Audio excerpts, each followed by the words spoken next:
Тялото й е гроб за жива жена. Погребва себе си, без свидетели, без цветя.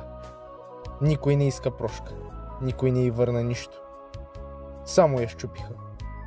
Тихо, без викове, лишена от смисъл. Сърцето й не бие, то трепери, като животно, което чака следващия удар. Всяка добрина е платила с кръв. Всяко обичам те с предателство. Сякаш любовта към нея е престъпление. Не помни кога е спряла да сънува. Само стените я гледат, празни, студени, като хората, които казаха, че ще останат. А си тръгнаха точно тогава, когато вече нямаше сили да ги моли да останат.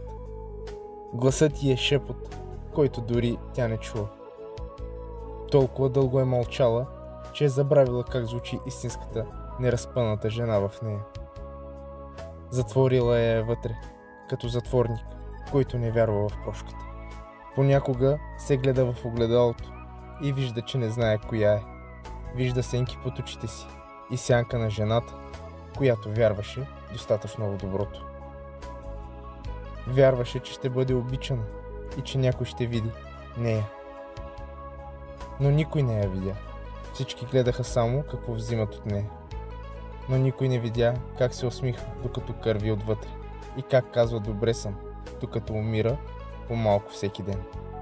Мъжка болка, профилът, който докосва всяко едно сърце и спира дъхът ви.